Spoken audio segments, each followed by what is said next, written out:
Amigo do Everton Belico. E é um grande prazer que você esteja conosco aqui. O prazer é o meu também. Bom, começar antes de mais nada, saudando a plateia. Muito obrigado pela presença, pela conversa. Obrigado toda a equipe do Fórum Doc, particularmente Cora e Everton, pelo convite. E também pela oportunidade da gente acessar esse conjunto de filmes, né?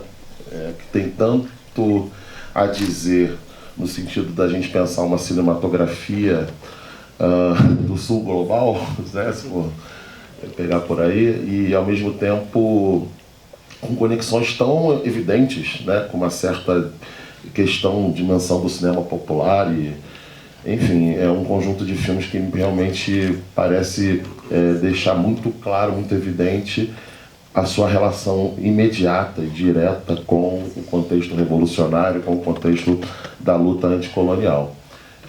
Eu vou falar um pouquinho aqui a respeito da mostra como um todo, porque recentemente eu venho conversando muito com meus estudantes sobre a relação do pensamento. Eu sou professor na Faculdade de Educação, então a gente conversa sobre Paulo Freire, tentando fazer algumas coisas. Nos últimos 2 anos tenho tentado conversar com eles sobre os textos de Paulo Freire sobre a questão da educação, particularmente em Guiné-Bissau, São Tomé e Príncipe, países que ele, através dos quais ele, né, enfim, pôde levar o seu método e fazer trocas, etc.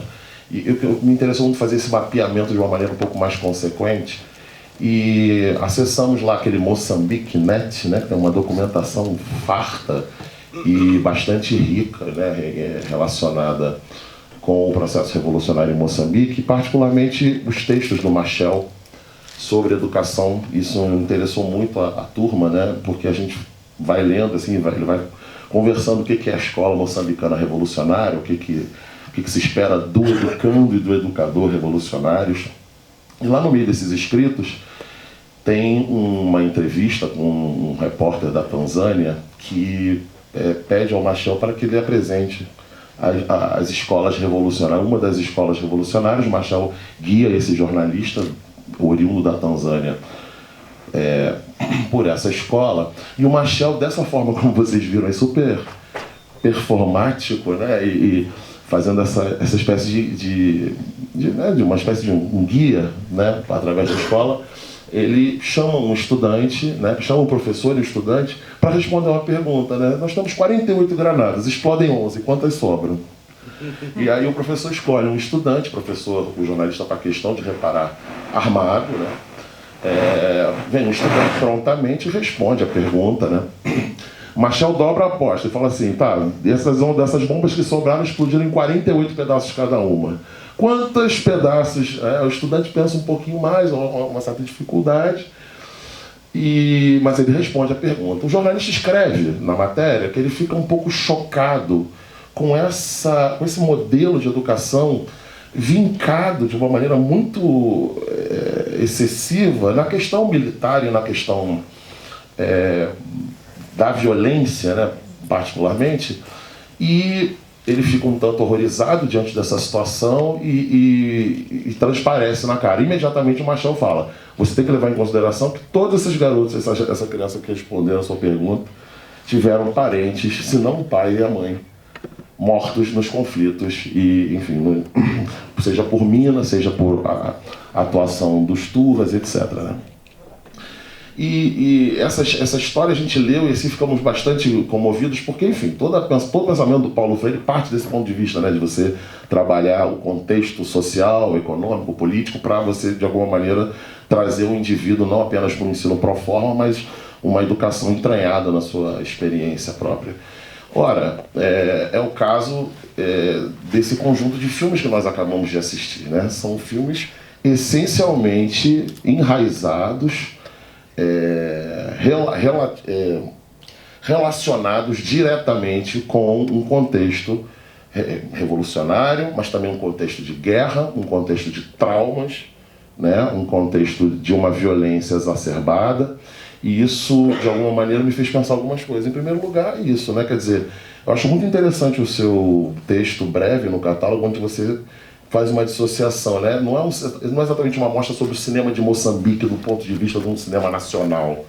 É um conjunto de filmes articulado muito diretamente a um contexto, a um período histórico e seus caminhos e descaminhos, né? Quer dizer, um conjunto de filmes que passam... E eu diria até esses filmes de 2024, eu esqueço o nome do diretor de ontem.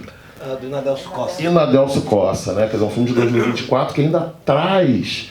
Né? O nome do filme é, inclusive, sugestivo desse ponto de vista, né? Quer dizer, a noite ainda carrega o cheiro da pólvora, né? Passados 50 anos da Revolução.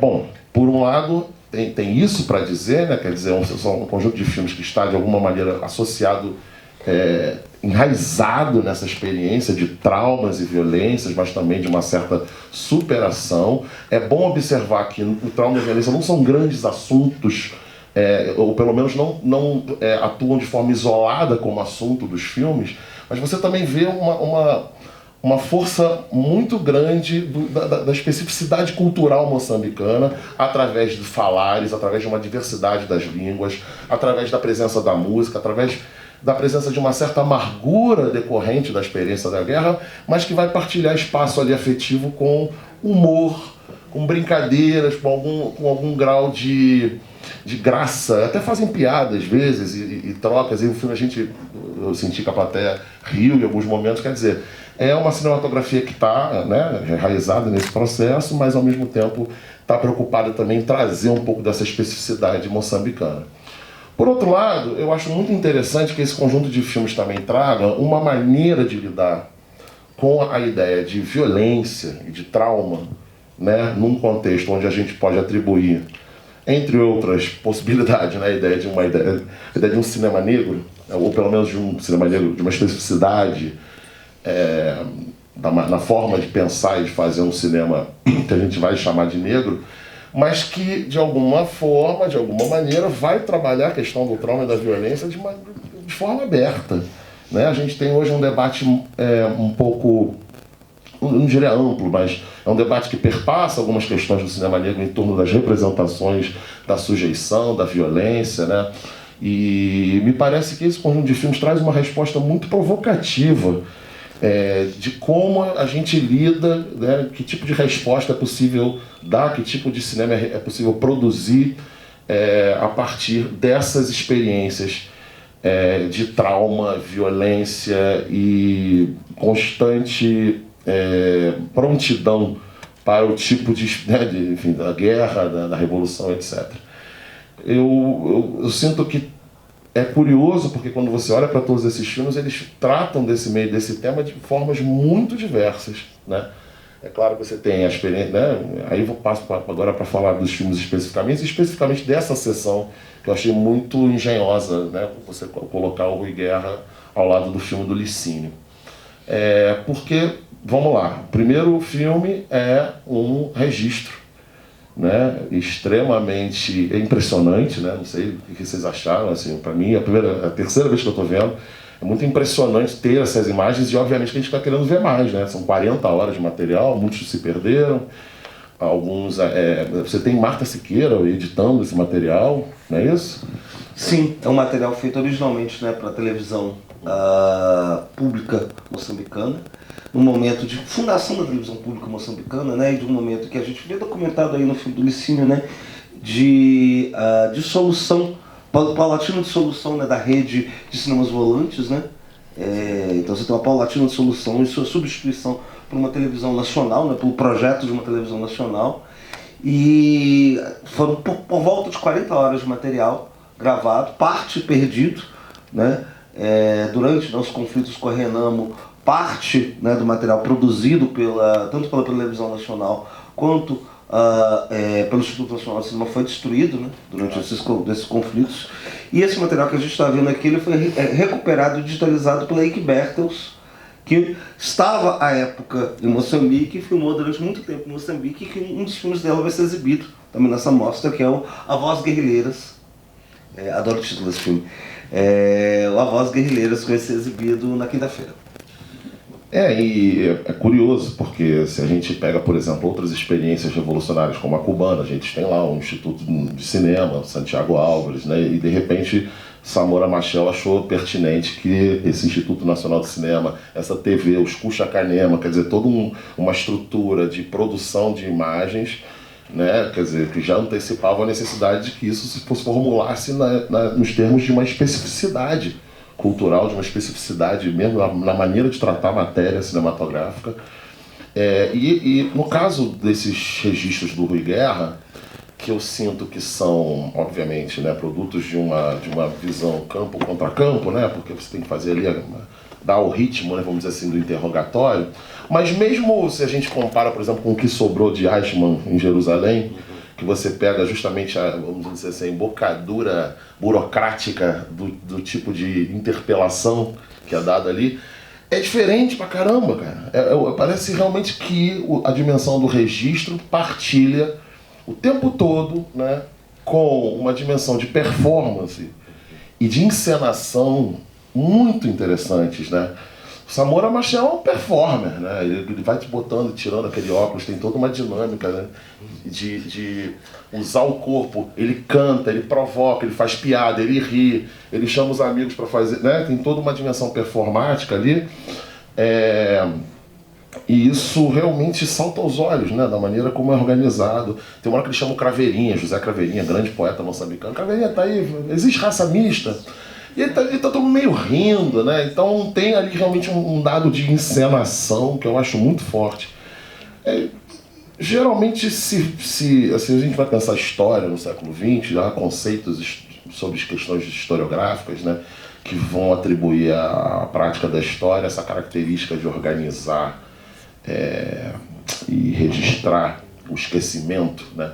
Eu acho engraçado, porque quando eu assisto um registro como esse, eu penso o seguinte: olha, é interessante, parece que na verdade o que está se fundando aqui é um campo de trocas e de demarcações entre o que deve ser esquecido e o que deve ser lembrado, né? Tanto no filme do Licínio, da Manuel, como nos atos filmados pelo Rui Guerra, né?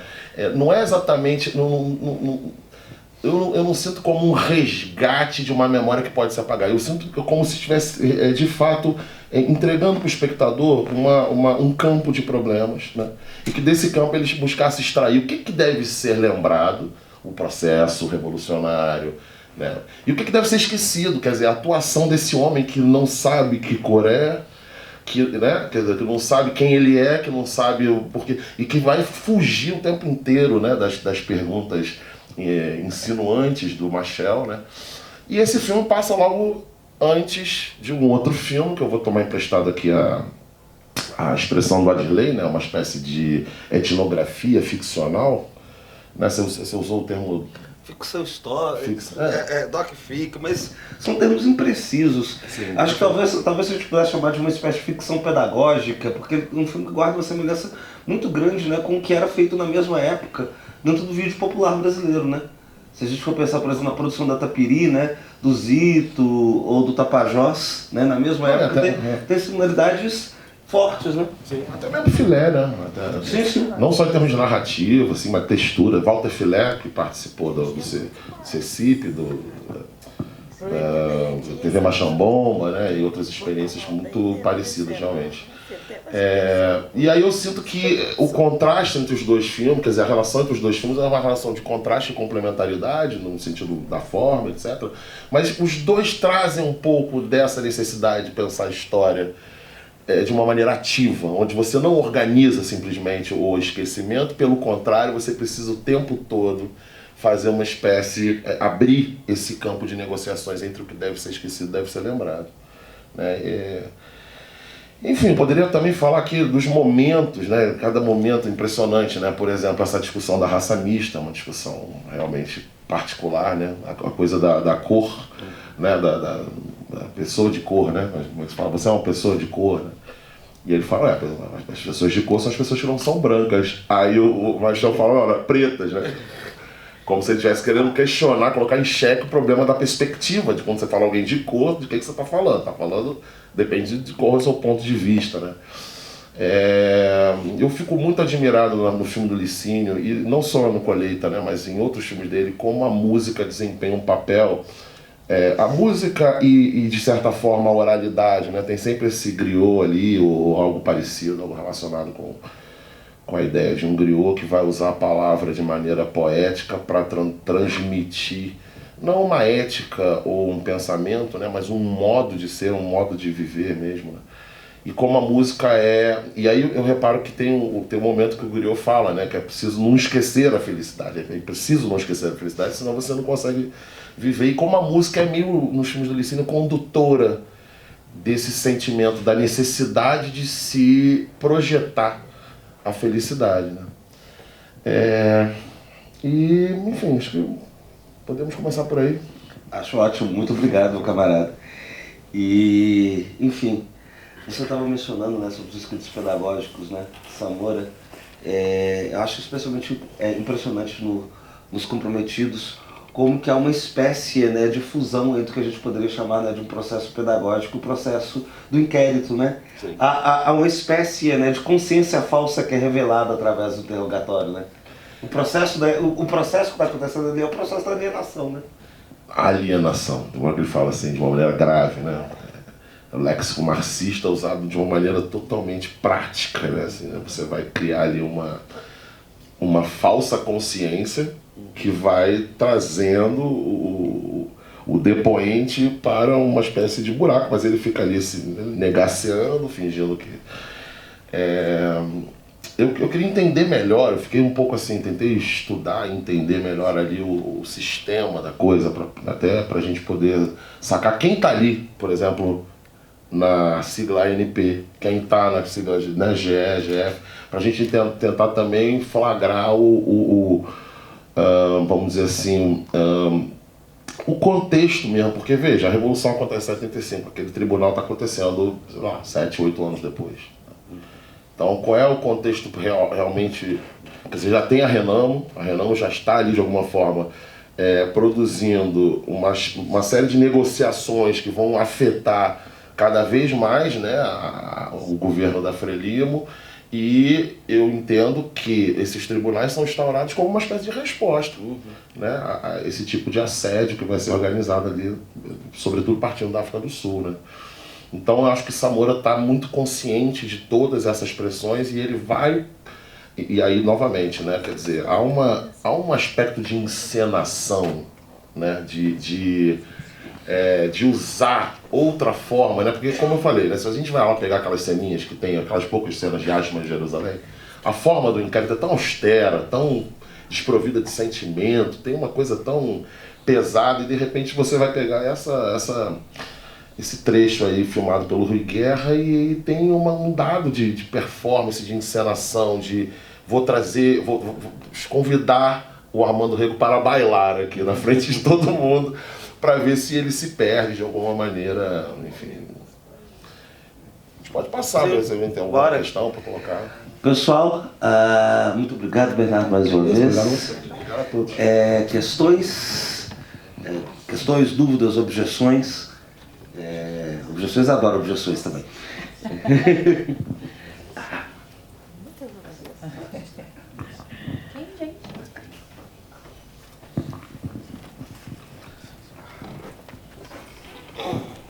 Bom, gente, boa noite. Meu nome é Luciano.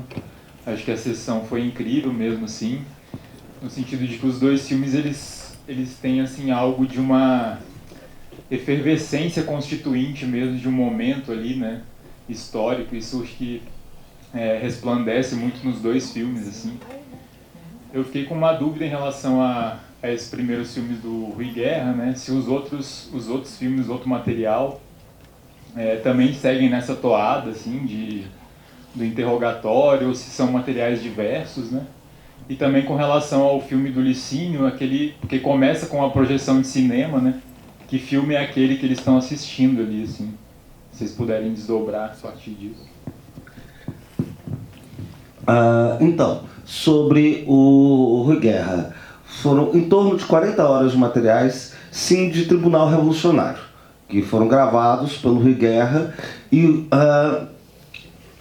segundo o depoimento do Rui Guerra, então, sobre a documentação existente, né, que a gente tem, houve uma espécie, né, de montagem do tribunal juntamente com a montagem da gravação, né?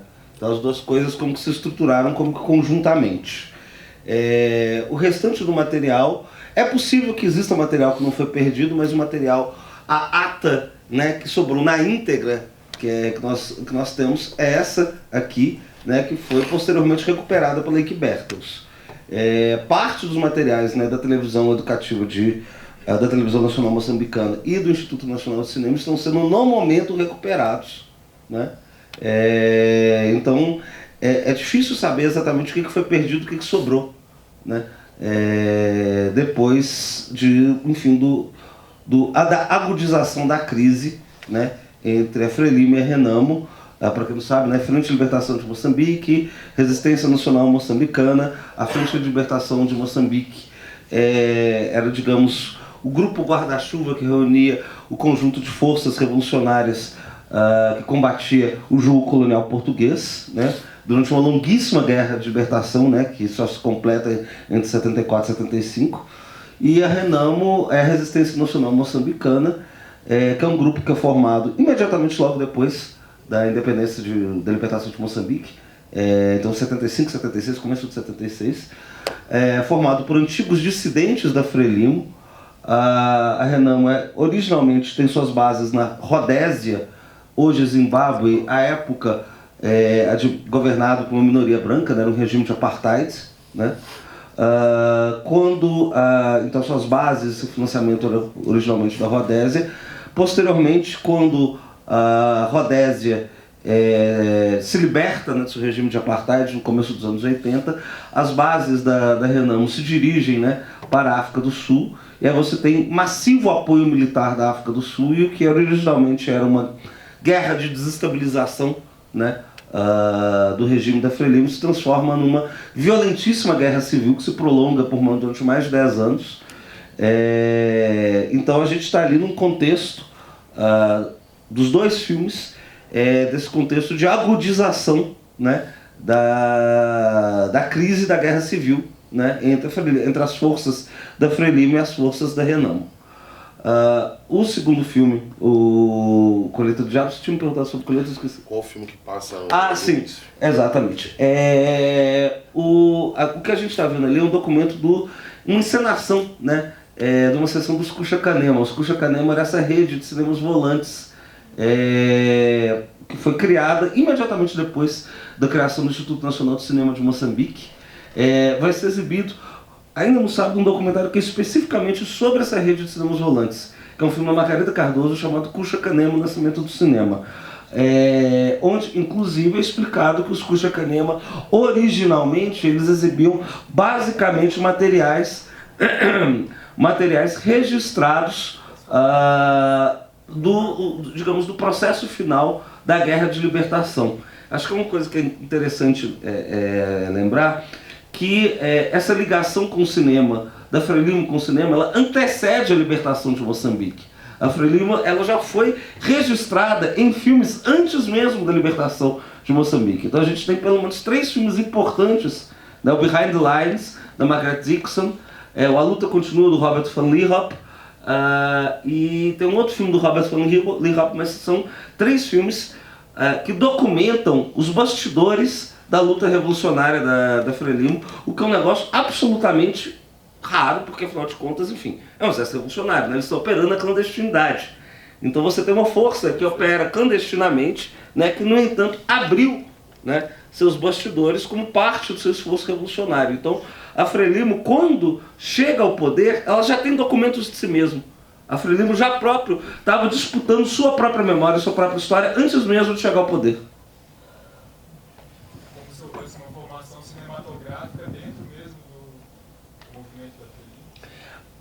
Tem uns filmes do Rui Guerra que a gente vai exibir como parte dessa mostra, o Moeda, tem um artigo, o Godard escreveu sobre esse filme, e tem uma fórmula que o Godard utiliza nesse artigo sobre o Moeda, que é mais ou menos o seguinte: neste caso, o nascimento do cinema antecede o nascimento do país. O país é inventado primeiro como cinema antes de ser inventado como país.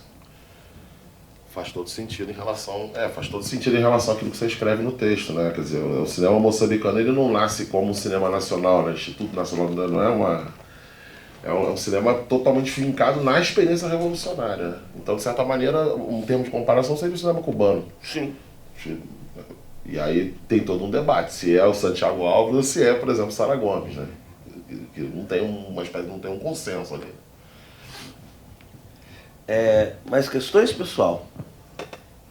Ô, Hamilton, só conta pra nós que você sabe o que o Licínio anda fazendo, né, do ponto de vista cinematográfico, porque assim, o gesto é tão impressionante, né, esse gesto radical de encenação pedagógica e ao mesmo tempo, enfim, uma superprodução assim mesmo, né, muito difícil de fazer essa experiência, esse experimento dele na aldeia e tal. Mas você tem notícia de que... E o Licínio teve... Tenho, porque ele me respondeu por e-mail o que ele anda fazendo. Não conta nada. Qual foi o ano que ele veio ao Fórum Doc com o Guerra da Água? A gente passou uns 4 filmes dele, né? Foi, acho que... 99, foi no ano do Coutinho. Ele teve no Brasil em 2017, ele passou lá no Rio, fez uma... Lá na Letras da UFRJ tem uma professora que trabalha com o cinema de Moçambique, e levou ele acho que umas 2 vezes já. E ele levou um monte de filme, figura impressionante, assim, muito... Mas tem notícia porque ele me respondeu por e-mail. Ele falou que nesse momento ele está gravando um novo filme em Cabo Delgado, onde tem um novo foco de guerra civil, né? Em Moçambique nesse momento, né? E ele está... enfim, ele me respondeu por e-mail falando: desculpa a demora em te responder porque eu estou gravando um filme novo em Cabo Delgado. Então, enfim, ele está fazendo um filme novo. O Frelimo ganhou as eleições, né? Ganhou as eleições. Gente, precisamos encerrar. Mas o Patrick levantou a mão. Vamos fazer só mais uma rodada de perguntas. Quem tiver mais questões além do Patrick, pessoal, eu peço para levantar a mão de uma vez, que a gente faz uma rodada só. Tem mais gente, alguém? boa noite. Então, mete bronca, Patrick. Não era nem tanto uma pergunta, assim, mas um comentário, assim, pela experiência, a gente falando aqui, né, nós 3 estudamos, trabalhamos lá em Moçambique e tudo.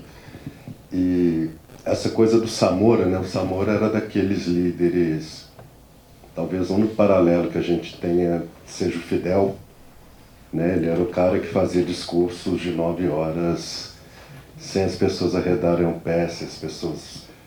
Ele tinha essa coisa muito performática e muito do encantamento mesmo, assim, como E estava comentando aqui com a Nena, com o Daniel, que esse dispositivo da propaganda, né, ele sempre foi muito forte em todos os exércitos revolucionários, todos os grupos revolucionários. Então, o Samora tinha entendido essa potencialidade do cinema, já tinha outros exemplos antes, né? E principalmente a coisa do cinema como antes da TV, né, como uma coisa que pode viajar, pode se mostrar, um país que é multiétnico, multilinguístico, como que você tenta unificar e criar um país que era o modelo socialista, né, o novo homem moçambicano, a nova mulher moçambicana. Cinema, mostra imagens para as pessoas, enfim, você não precisa falar 22 línguas, né, fazer 22 filmes, você mostra imagens ali e o dispositivo que eles usam nesse julgamento é muito parecido com alguns tratamentos lá que eu acompanhei dos feiticeiros, né, fui lá trabalhar com feitiçaria e política, então assim, aquelas pessoas já estavam todas condenadas, né, é como se elas fossem realmente confessas, não era um julgamento ali.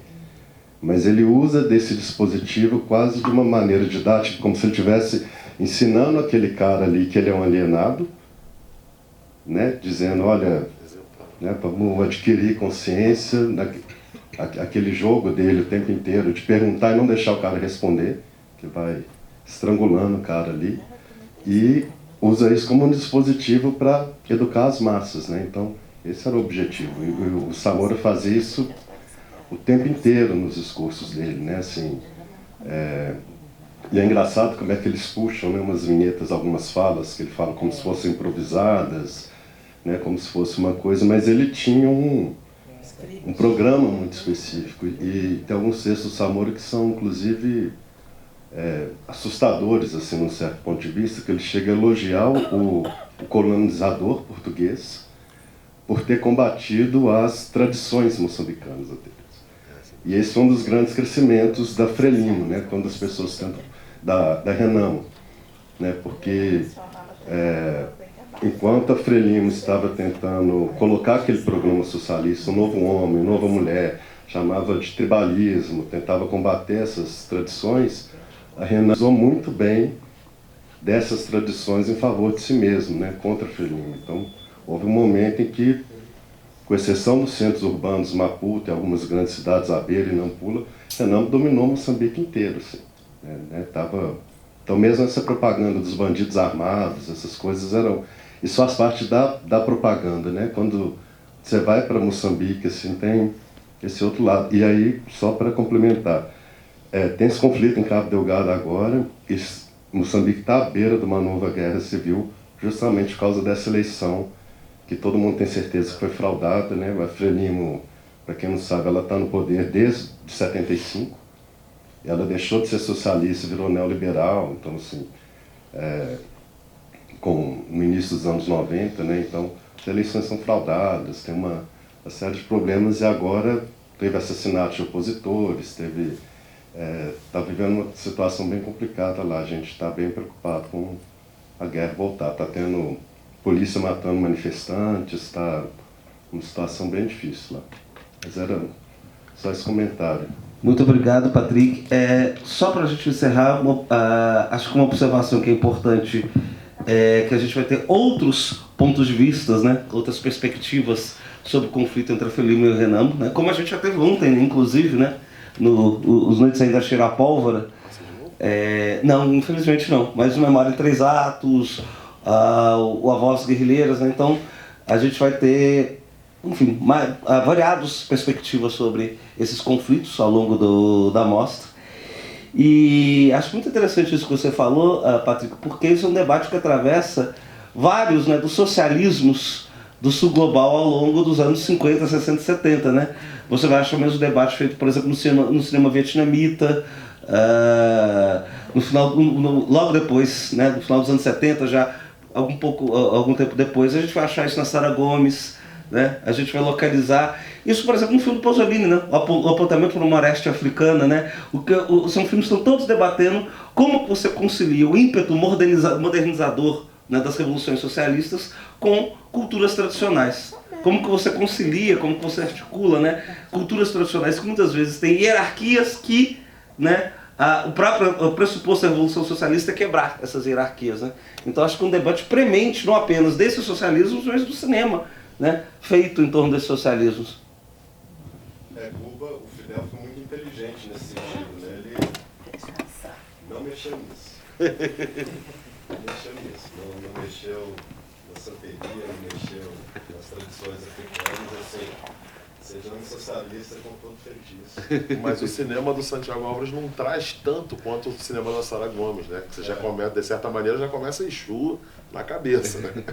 Porque é bem diferente. Bom, pessoal, gostaria de agradecer ao Bernardo, agradecer a todo mundo e fazer o convite para continuar aparecendo aqui no Fórum Doc, continuar aparecendo na Mostra Xuxa Canema. Muito obrigado a todos e a todas. O festival continua amanhã.